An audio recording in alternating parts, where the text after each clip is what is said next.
she been gone so long, she been gone, gone, gone so long.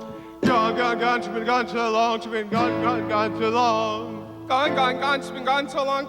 Gone so long. Well, that's an oldie but a goodie. That is Gone So Long by Chilliwack, a cover by a funny band from SCTV. I don't know if you can recognize those faces. That's got to be 40 years ago. Rick Moranis, Eugene Levy, and the late John Candy singing Gone So Long. And as I drive around Toronto, Canada's largest city, which is in the middle of an unscheduled mayor's election, because John Tory was caught philandering with an aide half his age, and so the city's leadership was thrown into turmoil, there are more than 100 candidates for mayor.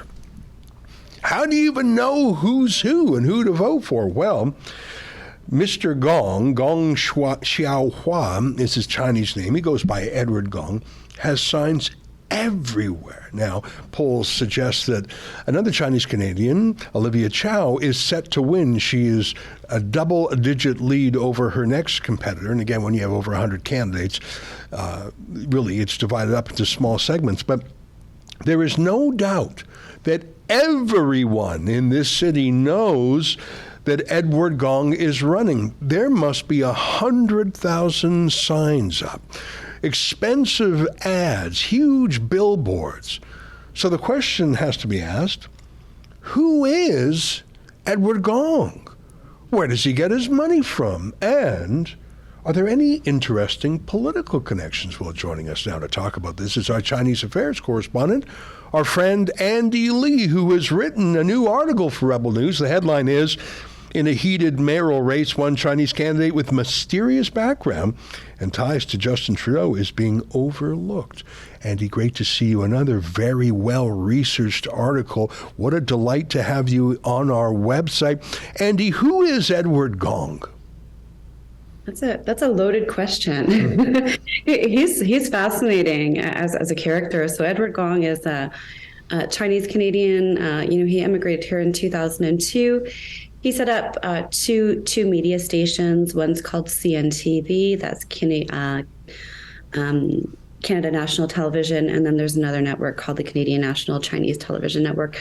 So Edward Gong he's just fascinating, his story. So he was best known for, of course, attending these pay-for-play fundraisers with Justin Trudeau. Back in 2016, he's a heavy Liberal donor. I believe he's donated almost $7,000 plus attending these pay-for-play fundraisers. So that's sort of when he came into the spotlight. But we were sort of led to believe that these pay-for-play fundraisers were a passing relationship, right? Like these people just happened to show up at a fundraiser with Justin Trudeau. But when you start to dig into the backstory, it looks like there was deeper connections. And I did dig into the backstory a little bit. And so I found, that Edward Gong has been hosting these festivals and his guest of honor was Justin Trudeau one year.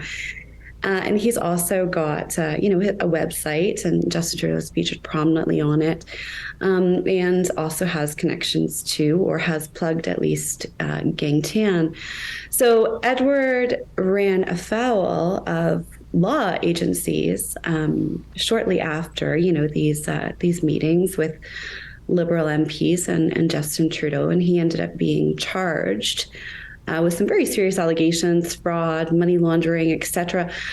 He was also had assets forfeited in New Zealand, so he was accused of running a massive pyramid scheme and defrauding investors in Canada and China and elsewhere out of hundreds of millions of dollars. So this was New Zealand's biggest ever bust and seizure of the proceeds of crime. It was over $60 million that he forfeited to the New Zealand government.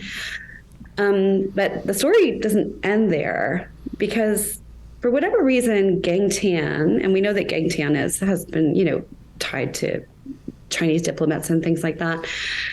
Gang Tan, for whatever reason, before these charges, went to Beijing and apparently hand-delivered a document, to the embassy there, vouching for Edward and saying that Edward was aware that, there were some issues and he wanted to cooperate with authorities.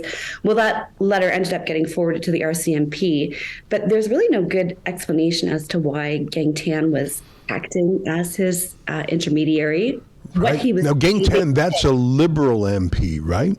Yes, That's he's a Liberal. So a Trudeau MP is going to bat for Edward Gong, including delivering messages to the Chinese embassy. They raise a good point. What's that got to do with anything? If he's in trouble for securities fraud in New Zealand or in the United States or even in Canada, why does the Chinese government need to get involved? That's weird.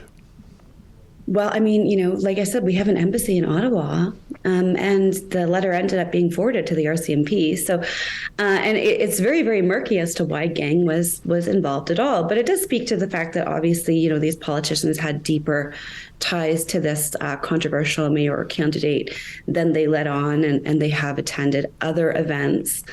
Edward has got very, very close ties to. So, this was all covered, maybe not as thoroughly as it should have been before. But things that are new that I did find, looking into his website and these media stations that he ran.